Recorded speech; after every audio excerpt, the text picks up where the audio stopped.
Assalamualaikum warahmatullahi wabarakatuh. Bismillahirrahmanirrahim. Innal hamdalillah nahmaduhu wa nasta'inuhu wa nastaghfiruh. Wa na'udzu billahi min shururi anfusina wa min sayyiati a'malina man yahdihillahu fala mudilla lahu wa man yudlilhu fala hadiya lahu wa asyhadu an la ilaha illallah wahdahu la syarika lah wa asyhadu anna Muhammadan abduhu wa rasuluh thumma ma ba'd. Jemaah sekalian yang insyaallah dirahmati oleh Allah Subhanahu wa taala, kita lanjutkan kembali pembahasan kitab Umdatul Ahkam. Insyaallah malam hari ini yang kita bahas ini bab baru tentang Kitabus Shiyam, bab tentang puasa. Mohon dibacakan bab tentang puasa. Bismillahirrahmanirrahim. Kitab puasa. Puasa secara bahasa adalah menahan diri termasuk berbicara. Sebagaimana hal itu tercantum di dalam firman Allah Ta'ala di dalam surat Maryam. Engkau melihat seseorang, maka katakanlah, sesungguhnya aku telah bernazar berpuasa untuk Tuhan yang Maha Pengasih. Quran Surat Maryam ayat 26. Yaitu katakanlah olehmu kepada mereka dengan isyarat. Saum di dalam firman di atas artinya menahan diri untuk berbicara, dan dahulu hal itu disyariatkan di dalam ajaran syariat mereka. Baik. Bismillah. Ini bab baru tentang bab as-saum. Secara bahasa artinya adalah al-imsak. Artinya menahan diri. Termasuk menahan diri dari bicara. Juga disebut sebagai as-saum secara lughatan atau secara bahasa.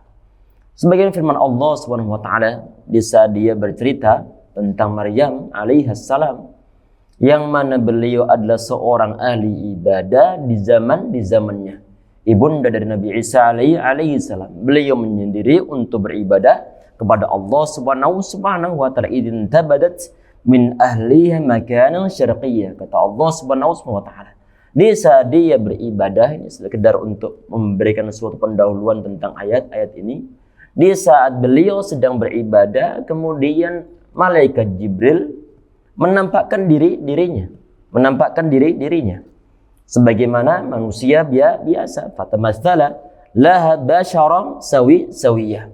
Kemudian malaikat Jibril alaihissalam dia memberikan kabar kepada Maryam ini bahwa dia atau beliau akan memiliki seorang anak. Maryam alaihissalam, beliau heran bagaimana mungkin beliau memiliki seorang anak, padahal beliau ini tidak memiliki seorang suami.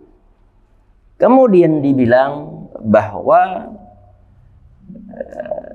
kata Maryam, alam yamsasni bashar, anak enggak disentuh pun oleh seorang laki-laki. Tapi Allah SWT berkehendak. Maryam kemudian dia hamil karena malaikat Jibril alaihissalam beliau meniupkan roh ke dalam perut ataupun rahim Maryam alaihissalam. Akhirnya kemudian Maryam dalam keadaan hamil, suaminya enggak ada. Tapi Allah Subhanahu wa taala berkehendak, dia maha kuasa. Sehingga di saat Maryam alaihissalam kemudian hamil tanpa disertai dengan suaminya, ini beliau bingung sendiri. Ini bagaimana? Tapi Allah SWT berkehendak lain. Akhirnya kemudian masa-masa kelahiran pun tiba. Terlahirlah seorang bayi, yaitu Nabi Isa alaihissalam. Di saat diketahui oleh kaumnya, saat balik kampung halamannya, orang-orang pada heran, ini Maryam kok, padahal orang tua baik. Bagaimana mungkin kemudian terlahir seorang bayi yang dari rahim Maryam? Akhirnya kemudian beliau mengisyaratkan bahwa beliau ini adalah berpuasa untuk tidak bicara. Kalau mau nanya, silakan nanya kepada bayi ini. Kepada bayi ini, yaitu siapa Nabi Isa alaihi salam. Pada Nabi Isa alaihissalam satu, beliau masih dalam kondisi masih bayi. Tapi Allah Subhanahu wa taala dia berkehendak lain, dalam artian bahwa Allah SWT menghendaki Nabi Isa alaihissalam di saat beliau bayi bisa bicara. Di sini pokok pembahasannya yang ada kaitan dan bahasan ini adalah di saat engkau bertemu dengan orang, maka berilah suatu isyarat bahwa engkau sedang berpuasa diam. Sedang berpuasa diam. Di sini juga dibilang oleh beliau wa kana fi syari'atihim masyru'a. Jadi puasa diam ini di zaman-zaman tersebut, misalnya ada orang diam dalam syariah di zaman-zaman Nabi Isa alaihissalam, di zaman-zaman Maryam, adalah termasuk di antara bentuk ibadah. Di antara bentuk ibadah. Ibadah adalah diam. Tetapi tentunya untuk syariat Nabi Muhammad SAW berbeda. Lanjut dulu. Adapun di dalam ajaran syariat kita, sekedar diam tidaklah disyariatkan. Begitu juga tidak disyariatkan bagi orang yang bermimpi melihat Rasulullah Shallallahu Alaihi Wasallam untuk diam sampai waktu tertentu. Adapun Tayyib. Sampai situ kita perhatikan. Tadi ini Maryam alaihissalam, beliau terdiam. Karena kenapa? Karena beliau as-saum. Beliau berpuasa. Bukan berpuasa untuk menahan diri dari makan minum, tapi adalah menahan diri dari bicara. Terus kalau mau berkomunikasi bagaimana? Beliau mengisyaratkan. Beliau berisyarat menggunakan bahasa isyarat. Sehingga di saat kaumnya mengingkari tentang keberadaan ini si bayi tanpa disertai dan ayahandanya, fa'asyarat ilaih. Maryam alaihissalam beliau mengisyaratkan kepada ini si bayi. Maryam beliau enggak menjawab, biar ini si bayi menjawab. Orang-orang mengatakan, "Kaifa nukallimu man kana fil mahdi sabiyya?" Bagaimana mungkin kami ini orang-orang yang waras ngajak ngomong terhadap seorang bayi sedangkan dia enggak bisa untuk membalasnya.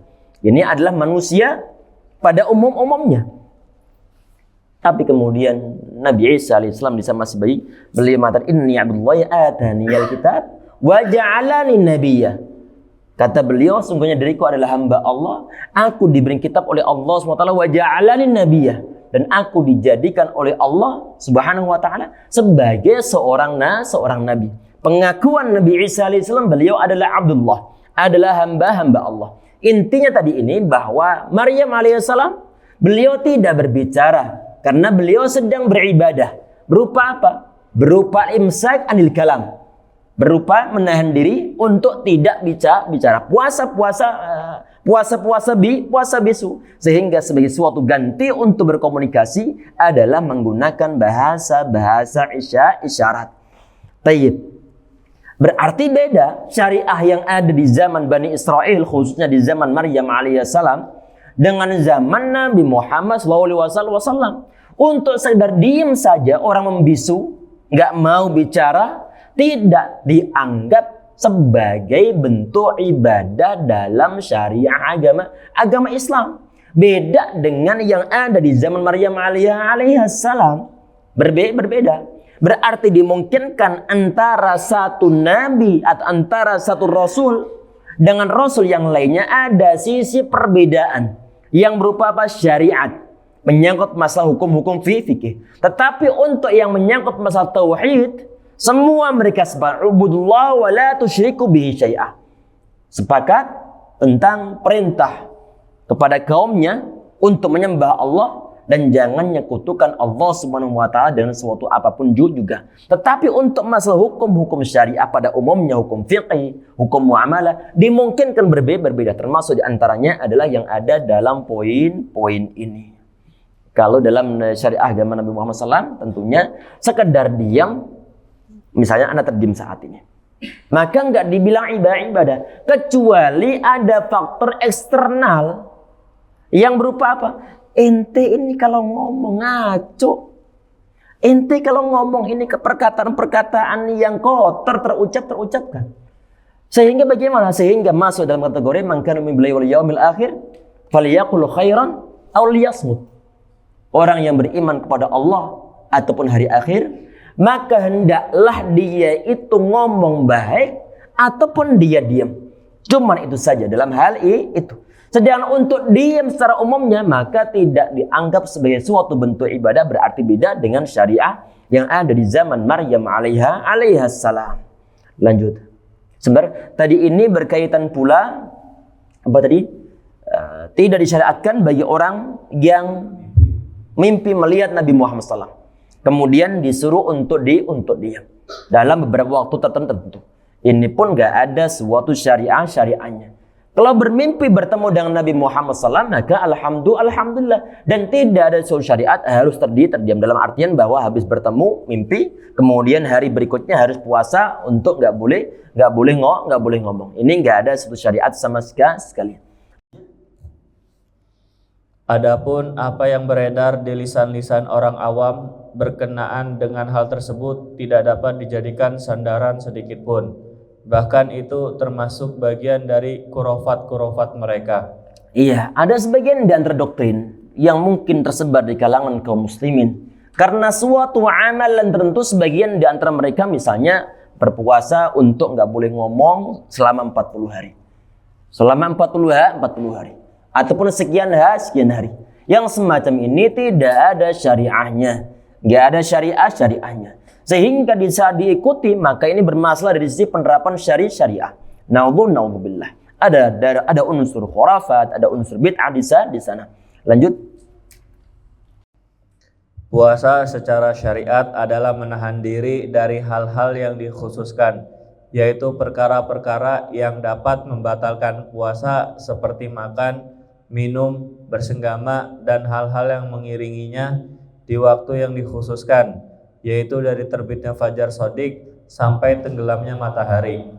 Iya, berarti ini yang setelah disebutkan tentang istilah al-imsak, yang arti dari kata as-saum secara bahasa artinya adalah al-imsak, termasuk imsak menahan diri dari berbicara yang ada di zaman Maryam alaihissalam. Kemudian beliau rahimahullah, Syekh Sa'di rahimahullah, beliau membandingkan dengan syariah agama Islam tentang definisi dari puasa itu. Apa itu? Menahan diri dari beberapa hal yang dikhususkan, berarti memang ada objek yang bisa, misalnya ada orang berpuasa, perlu untuk menghindari hal-hal tersebut kalau ingin puasanya sah. Yang berupa apa? Gak boleh makan sama minum, gak boleh berhubungan intim, gak boleh faktor-faktor yang lain dibahas dalam kitab-kitab fikih. Kapan ini waktunya? Ini pun masalah waktu pun ditentukan sejak terbit fajar shadiq sampai terbenamnya matahari. Fajar shadiq ini pernah kita bahas sebelumnya. Ada fajar shadiq, ada fajar kadzib. Bukan fajar di sini. Tapi adalah fajar shadiq sama fajar kadzib. Ini pernah kita bahas sebelumnya. Dan kalau nggak salah sempat pula kita tampilkan di monitor tentang model-modelnya fajar yang shadiq sama fajar yang kadzib. Kalau nanti misalnya sebagian di antara bahasan hadisnya ada, nanti kita siapkan terlebih dahulu proyektornya insyaallah mungkin di pertemuan berikutnya. Baik, lanjut dulu. Puasa bulan Ramadan adalah salah satu rukun Islam menurut kesepakatan para ulama. Sehingga barang siapa yang meninggalkannya karena meremehkannya, maka dia menjadi kafir atau mendekati kekufuran. Tayyib. Ini orang, kata beliau di sini di poin ini aslinya adalah tafsil atau perincian. Tapi terangkan terlebih dahulu secara umumnya di sini. Faman tarakau tahunan, orang yang meninggalkan puasa karena faktor meremehkan. Maka bahwa kafir. Maka orang ini dia adalah kafir. Ini menurut sebagian di antara ulama. Sebagian di antara ulama mengatakan bahwa orang yang meninggalkan puasa karena meremehkan hukum puasa, maka dia ini adalah termasuk di antara pelaku dosa besar. Tidak sampai mencapai level kafir. Tetapi memang sebagian di antara ulama mengatakan bahwa hukum meremehkan, hukum puasa kemudian diremehkan, ini enggak, siapa yang wajibkan? Atau misalnya terlalu meremehkan. Maka sebagian di antara ulama memang mengatakan kafir, sebagian di antara ulama yang lainnya adalah termasuk di antara pelaku dosa besar. Baik, lanjut dulu. Sebentar, kecuali mungkin ada orang yang memang dia itu memang kalau jelas-jelas mengingkari ini kafir. Tapi kalau misalnya meremehkan karena mungkin faktor malas, Maka tadi ada perbedaan pendapat dari kalangan para ulama. Tetapi kalau benar-benar mengingkari salah satu di antara hukum syariah yang berkaitan dengan rukun Islam ini, misal sholat gak wajib atau puasa Ramadan gak wajib, maka semua ulama sepakat bahwa orang tersebut dia itu adalah kafir. Karena kenapa? Karena dia itu mengingkari tentang sesuatu yang ma'lum din bidarurah. Termasuk diantaranya adalah mengingkari tentang kewajiban puasa Ramadan, ataupun ingkar tentang kewajiban untuk berhaji bagi orang mampu, ataupun ingkar kewajiban untuk berzakat, ataupun kewajiban yang lainnya. Kecuali ini bahas oleh para ulama, ada sebagian di antara orang yang memang dia itu jauh dari kajian-kajian, ataupun mungkin dia baru masuk Islam, belum banyak mengetahui tentang hukum Islam. Misalnya hukum puasa itu adalah wajib. Dia baru masuk Islam, dia biasa. Kemudian dia kata siapa puasa Ramadan wajib? Nggak ada yang wajib. Kemudian dia bilang begitu. Maka ini orang karena memang faktor dia nggak tahu, maka tidak dihukumi kafir. Ini dibahas oleh para ulama. Tetapi perlu bagi orang tersebut untuk diajari syariat agama Islam, sehingga dia tidak bermudah-mudahan dalam masalah yang semacam ini. Tapi lanjut. Hadis 173 dari Abu Hurairah radhiyallahu anhu, dia berkata, Rasulullah shallallahu alaihi wasallam bersabda, janganlah kalian mendahului Ramadan dengan puasa sehari atau 2 hari sebelumnya, kecuali seseorang yang biasa berpuasa pada hari itu, maka dia boleh berpuasa.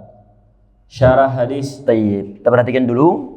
Ini hadis berkaitan, secara umumnya berkaitan dengan saum yaum syak. Nanti insyaallah kita bahas. Cuma kita bahas secara singkat di sini untuk makna secara umum hadisnya, bahwa Nabi Muhammad SAW dalam hadis ini beliau melarang umatnya untuk jalani puasa 1 hari ataupun 2 hari sebelum Ramadan. Sebelum Ramadan. Ini sebagai suatu bentuk kehati-hatian. Kehati-hatian apa? Biar ada pemisah antara bulan Sya'ban dan juga bulan Ramadan. Ada kehati-hatian di sana. Biar nanti nggak rancu. Doa antum hari ini puasa Ramadan kah? Sebagian di antara orang bingung. Biar tidak membuat bingung, maka Nabi Muhammad SAW beliau melarang pada umatnya untuk berpuasa sehari ataupun 2 hari sebelum Ramadan. Kecuali kalau sebagian di antara orang dia itu memiliki suatu kebiasaan puasa. Misalnya ada orang dia kebiasaan puasa di hari Senin ataupun Kamis. Kebetulan hari Senin besok ini misalnya itu adalah tanggal ataupun 1 hari sebelum Ramadan ataupun 2 hari sebelum Ramadan. Maka semacam itu tidak dilarang. Ini yang dikecualikan Nabi Muhammad SAW. Berarti boleh walaupun toh 1 hari sebelum Ramadan. Termasuk kalau misalnya ada orang dia puasa Daud, kebetulan misalnya hari ini itu adalah nggak berpuasa. Besok berpuasa kembali karena Sabtunya sudah berpuasa. Sabtu puasa, Ahad tidak puasa, Senin berpuasa. Kebetulan ini adalah Selasanya mungkin Ramadan, atau mungkin besok ini adalah Ramadan. Maka di saat dalam keadaan semacam itu dia diperbolehkan untuk puasa. Karena kenapa? Karena dia punya kebiasaan sebelumnya. Berarti larangan yang disampaikan Nabi Muhammad SAW tidak berlaku bagi orang yang dia punya kebiasaan untuk berpuasa sebelum Ramadan. Sedangkan bagi orang yang dia tidak terbiasa Senin Kamis juga enggak, tahu-tahu sebelum Ramadan 1 hari 2 hari dia puasa. Ujuk-ujuk kemudian dia puasa, atau ujuk-ujuk tiba-tiba dia puasa. Maka itu yang dilarang Nabi Muhammad SAW. Lanjut. Syarah hadis. Sabda Nabi SAW di dalam hadis Abu Hurairah radhiyallahu anhu, janganlah kalian mendahului Ramadan dengan puasa sehari atau 2 hari. Di dalam hadis tersebut terdapat pemakruhan mendahului bulan Ramadan dengan puasa sehari atau 2 hari, kecuali bagi orang yang memiliki kebiasaan puasa sunnah. Iya, perhatikan jemaah. Bahasa yang digunakan adalah memakruhkan. Adalah makruh. Artinya kalau seandainya ada orang dia berpuasa, nggak jadi masalah. Cuma kalau ditinggalkan tentunya mendapat suatu pahala. Baik, ini adalah definisi secara hukum fikih. Cuman saja jamaah yang perlu untuk kita ingat, Nabi Muhammad SAW beliau melarangnya. Terlepas dari masalah apakah hukumnya haram kalau seandainya dikerjakan, ataukah hukumnya makruh. Yang paling aman apa? Adalah ditinggalkan. Jangan mentang-mentang sosok puasa. Biar lebih dari orang-orang lah. Orang-orang 30 hari, 29 hari, ana maunya 33 hari. Akhirnya berpuasa. Padahal sebelumnya nggak pernah puasa. Baik, berarti nggak diperbolehkan. Kecuali tadi itu adalah punya suatu kebiasaan puasa sunnah. Lanjut. Sebab pemakruhan itu adalah bahwa syariat telah mensyariatkan pemisah antara ibadah-ibadah dan antara yang fardu dan yang sunnah. Iya, biar ada pemisahnya. Memang Masya Allah, seragam Islam itu lengkapnya bukan main. Biar ada beda antara mana ibadah yang sunnah, mana ibadah yang wajib perlu untuk diberikan suatu pemisah. Misalnya ada orang dia puasa di bulan Sya'ban, kira-kira ini pada umumnya dia puasa sunnah atau puasa wajib? Puasa sunnah. Kalau nanti disambung ini, seandainya disambung, maka seakan-akan nggak ada beda antara Ramadan yang puasa wajib dan puasa sunnah. Termasuk ini pun berlaku untuk sholat jamaah. Nabi Muhammad SAW beliau mensunnahkan di saat misalnya ada orang dia habis sholat wajib, mau qabliyah, mau ba'diyah, maka seharusnya semestinya dia pindah tempat. Ma yamna'ukum, kata beliau, yang melarang kalian, menghalang kalian untuk maju ke depan, untuk mundur ke belakang, untuk bergeser ke arah kiri, bergeser ke arah kanan. Itu apa?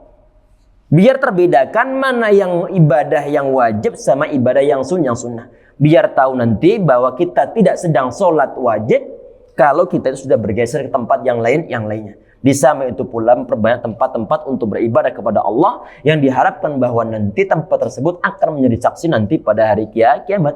Yawma idin tuhaditsu akhbaraha. Baik, lanjut. Oleh karena itu, syariat telah mengharamkan puasa di hari raya. Jadi puasa di hari pertama setelah bulan Ramadan, yaitu dari bulan Syawal, hukumnya haram. Dan dimakruhkan puasa sehari atau 2 hari sebelum bulan Ramadan, yaitu dari bulan Sya'ban. Sampai-sampai sebagian ulama ada yang berpendapat dimakruhkan puasa 3 atau 4 hari sebelum Ramadan. Ini agama Islam mengajar kita untuk disiplin waktu. Waktu. Di sini dibedakan, biar terbeda antara yang wajib sama yang sunnah, maka perlu untuk dipisah. Sya'ban dipisah dengan Ramadan. Sehingga nggak boleh untuk puasa di saat hari-hari mepet dengan Ramadan. Begitupun nggak boleh puasa di saat pergantian antara ibadah wajib yang berupa puasa Ramadan dengan kesunahan puasa sunnah di bulan Syawal. Sehingga di saat pergantian hari pertama dari Ramadan kemudian menginjak bulan Syawal. Tanggal 1 bulan Syawal diharamkan untuk berpuasa. Biar terbedakan. Karena untuk Ramadan puasa wajib. Untuk Syawal tentunya adalah puasa sunnah. Kapan dimulainya? Selain tanggal 1 bulan Syawal. Biar bagaimana? Biar nanti terbedakan mana ibadah yang wajib, mana ibadah yang sunnah. Biar tidak membingungkan, biar tidak rancu. Lanjut.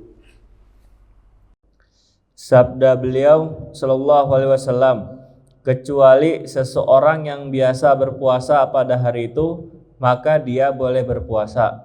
Dimungkinkan bahwa yang dimaksud adalah orang yang memiliki tanggungan puasa wajib. maka dia boleh berpuasa pada hari itu sebelum masuk Ramadan. Taib. Kita perhatikan ini. Ini termasuk di antara bagian yang diperbolehkan bagi umat Islam untuk berpuasa 1 hari ataupun 2 hari sebelum Ramadan. Yaitu bagi siapa? Bagi orang yang punya tanggungan puasa wajib. Puasa apa misalnya adalah puasa Ramadan tahun sebelum-sebelumnya. Ada orang, misalnya perempuan, ini pada umumnya sepekan ataupun 1 lebih. Dia datang bulan. Atau mungkin sebagian di antara orang, di saat bulan Ramadan dia sakit. Dia sakit. Sehingga dia tidak bisa untuk berpuasa. Kemudian dia nggak ada kesempatan untuk mengkodainya. Atau mungkin kadang-kadang dia lupa karena sibuknya bukan iya, tahu-tahu udah mau Ramadan lagi, anak punya hutang 3 hari belum terbayarkan. Kebetulan ingatnya adalah sudah mepet bulan Ramadan, 1 hari, 2 hari sebelumnya. Maka bagaimana? Maka perlu bagi orang tersebut untuk tetap puasa, mengqadai puasa di Ramadan tahun sebelumnya. Dan itu adalah batas terakhirnya.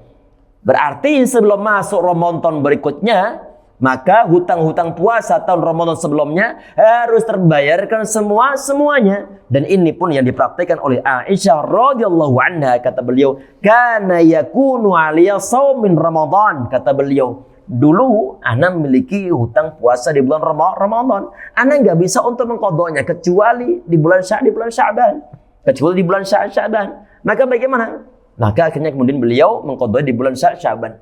Kenapa kok mengqadha di bulan Sya'ban?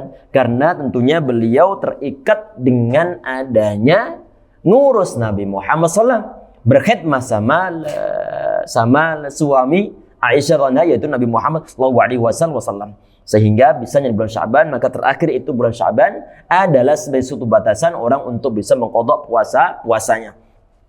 Berkaitan dengan masalah qadha di bulan Sya'ban jemaah sekalian, atau berkaitan dengan masalah hal ini. Kalau misalnya sampai nanti ada orang dia tahun berikutnya, Ramadan berikutnya, dia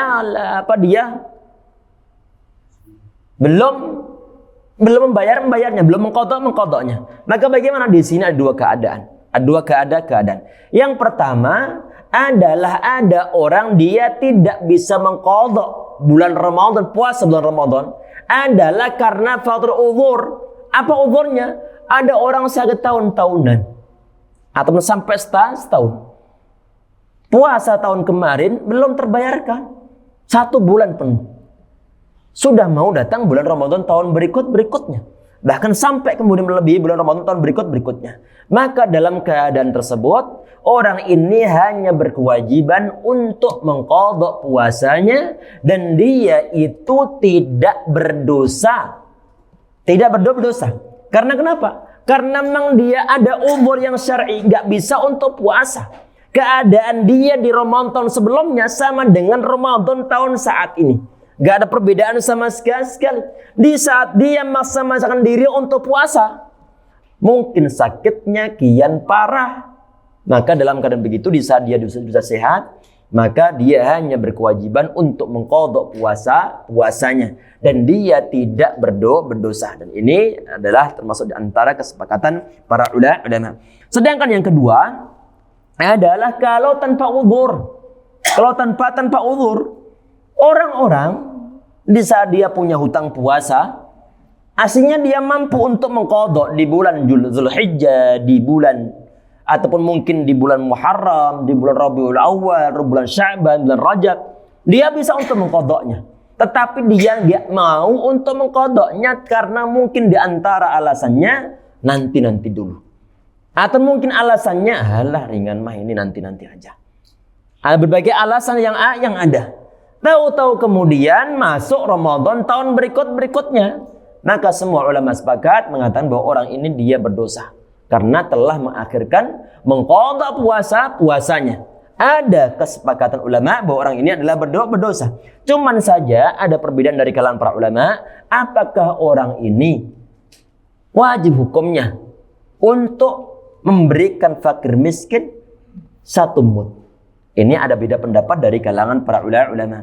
Sebagian di antara ulama mengatakan adalah yang wajib sekedar untuk mengqadhain saja dan dia berdosa.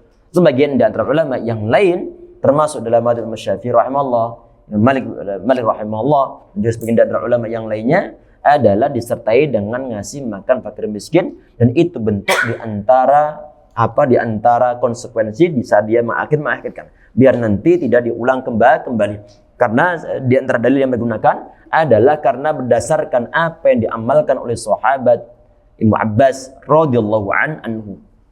Allahu alam. Tapi intinya di sini ada perbedaan pendapat dari kalangan para ulama yang menyangkut masalah apakah perlu untuk ngasih makan fakir miskin, bisa mengqadhain. Termasuk yang merojehkan untuk sekedar ngasih untuk sekedar puasa, itu adalah termasuk yang dipilih oleh Al-Imam Al-Bukhari rahimahullah. Termasuk ini pula yang diambil pendapat oleh Syekh Ibnu Utsaimin rahimahullah. Karena apa alasannya? Di antara alasannya itu adalah firman Allah Subhanahu wa taala yang berkaitan dengan masalah man kana minkum maridun aw ala safarin fa'iddatu min ayyamin ukhar. Orang yang sakit ataupun safar kemudian dia enggak bisa untuk puasa, maka perlu untuk diqadhain di hari-hari yang lainnya. Di sana enggak ada perintah untuk memberikan fakir miskin makan. Intinya ada perbedaan pendapat dari kalangan para ulama. Baik, lanjut. Dimungkinkan juga bahwa yang dimaksud adalah orang yang memiliki kebiasaan berpuasa pada hari yang disunahkan, yaitu seperti orang yang biasa berpuasa Senin dan Kamis, lalu dia bertepatan dengan hari itu. Atau seperti orang yang berpuasa sehari dan berbuka sehari, maka tidak apa-apa dia berpuasa menurut kebiasaannya. Iya, maksudnya tidak apa-apa berpuasa 1 hari ataupun 2 hari sebelum Ramadan. Ini hari-hari tersebut itu yang disebut sebagai yaumus syak. Hari yang mana kita itu ragu apakah besok itu adalah 1 Ramadan ataukah masih di bulan Sya'ban.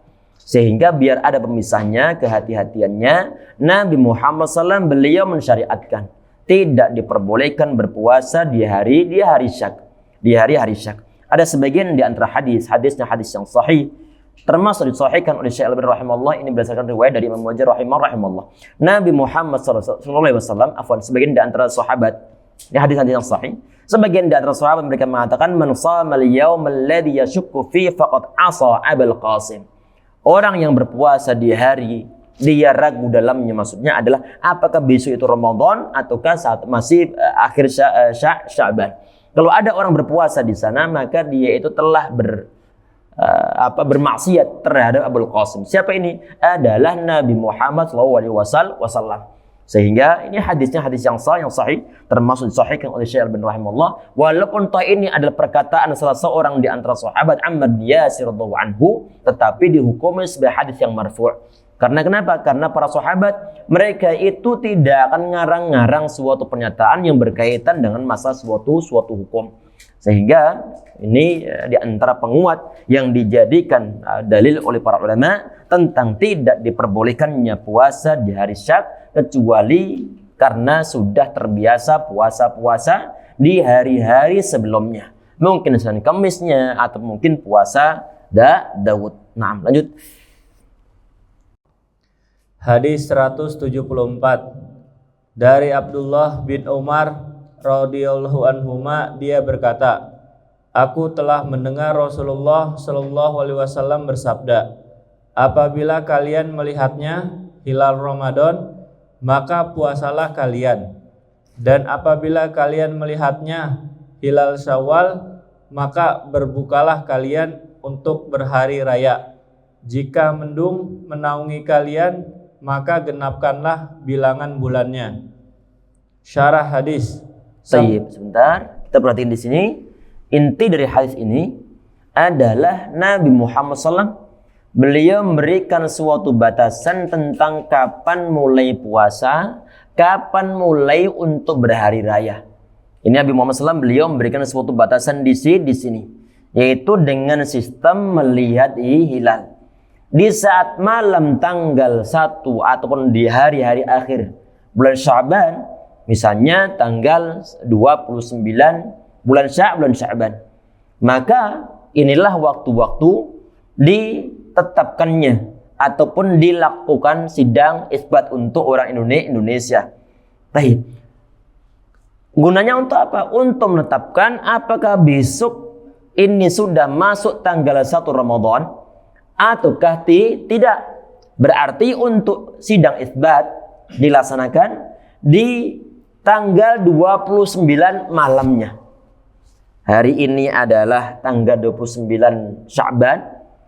Maka malam harinya mereka mengadakan suatu sidang isbat untuk melihat apakah ada hilal baru, apakah ada tanggal baru ataukah tidak ada tanggal baru.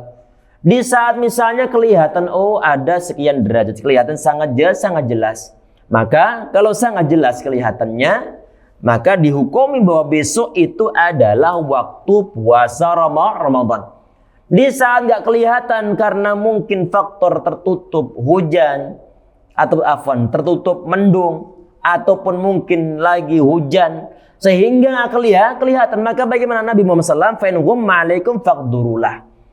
Di saat tertutupi atas diri kalian, maksudnya adalah nggak bisa melihat hilal, walaupun sudah menggunakan alat yang canggih, tidak bisa untuk neropong. Karena kenapa? Karena saking tebalnya mendung, karena saking derasnya hujan.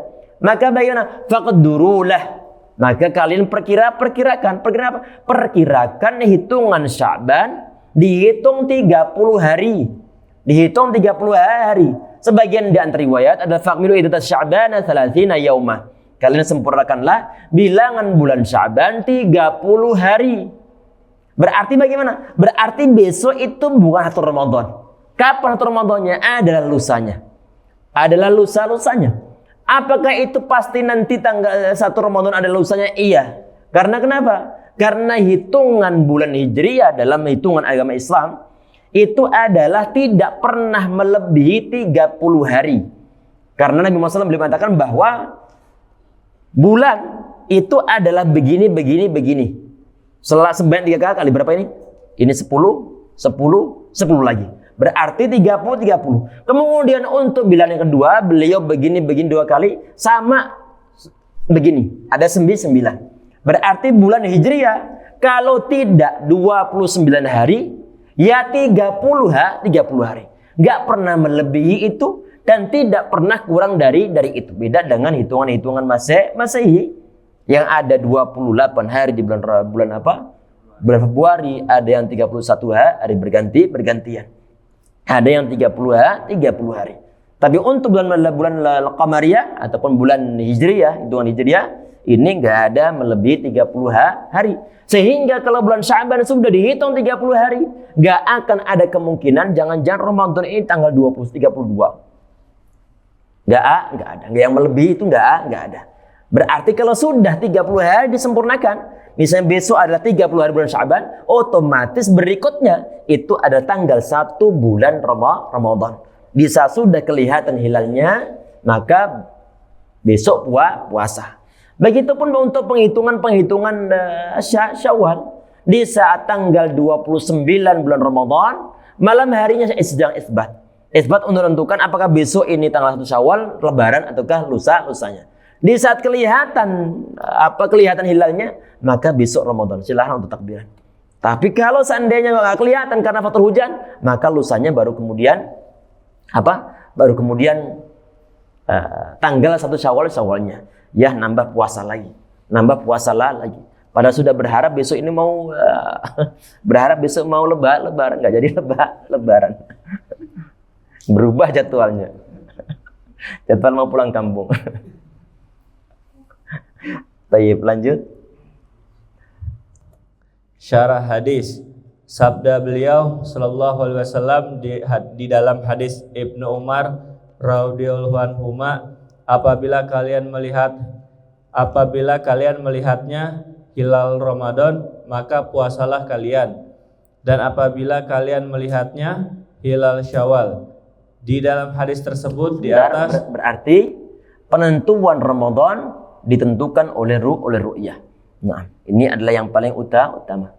Nah, Dalam hadis tersebut di atas terdapat penjelasan tentang kewajiban berpuasa dan berbuka dengan melihat hilal. Ada 3 kondisi. Para ulama telah sepakat atas 2 kondisi di antaranya, dan mereka berselisih pendapat tentang 1 kondisi.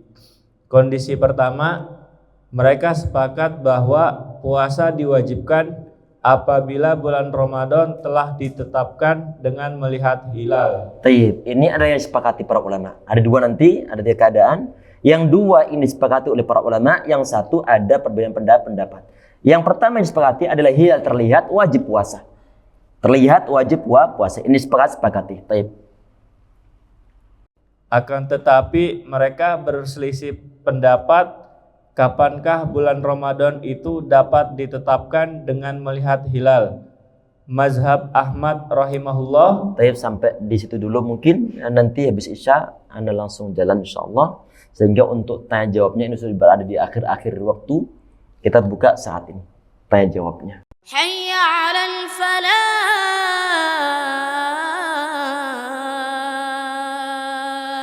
Hayya 'alal falah.